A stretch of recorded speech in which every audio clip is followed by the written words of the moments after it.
ಈಜ್ಕೊಳಕ್ಕೂ ಕೂಡ ಬೇರೆ ಬೇರೆ ಹೆಸರುಗಳನ್ನ ಇಟ್ಟಿದ್ದೀವಿ, ಬೇರೆ ಬೇರೆ ಸಾಧಕರನ್ನ ನಾವು ರೆಕಗ್ನಿಷನ್ ಮಾಡಿದೀವಿ. ಮೈಸೂರಲ್ಲಿ ಯಾಕೆ ಮಾಡಬಾರ್ದು? ಸಿದ್ದರಾಮಯ್ಯನವ್ರ ಕೊಡುಗೆ ಇದೆಯಾ ತಾನೆ? ರಾಜಕೀಯ ಬೇಡ, ಸೈಡಿಗೆ ಇಟ್ಬಿಡೋಣ.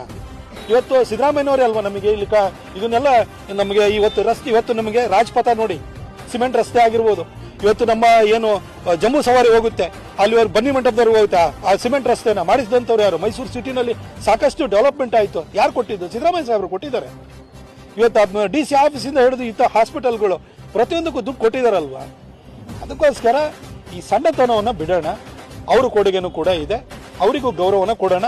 ಅವರನ್ನ ಸಿದ್ದರಾಮಯ್ಯ ಸಾಹೇಬರನ್ನ ಕಾಂಗ್ರೆಸ್ಸಿನ ಒಬ್ಬ ರಾಜಕಾರಣಿಯಾಗಿ ನೋಡಬೇಡಿ, ಅವರನ್ನ ಮೈಸೂರಿನ ಒಬ್ಬ ಸುಪುತ್ರನಾಗಿ ನೋಡಿ. ಮೈಸೂರಿಗೆ ಮಹಾರಾಜರ ತದನಂತರನೂ ಕೂಡ ಸಾಕಷ್ಟು ಜನ ಕೊಡುಗೆಯನ್ನು ಕೊಟ್ಟಿದ್ದಾರೆ, ಮೈಸೂರಿಗೋಸ್ಕರ ದುಡಿದಿದ್ದಾರೆ, ಬೆವರು ಸುರಿಸಿದ್ದಾರೆ. ಅವರಿಗೂ ಕೂಡ ಸೂಕ್ತ ಗೌರವವನ್ನು ಕೊಡುವಂಥದ್ದನ್ನ ಮೈಸೂರಿಗರಾಗಿ ನಾವು ಮಾಡೋಣ. ಬಿಜೆಪಿಯವರು, ಕಾಂಗ್ರೆಸ್ ಅವರು, JDS ಅವರು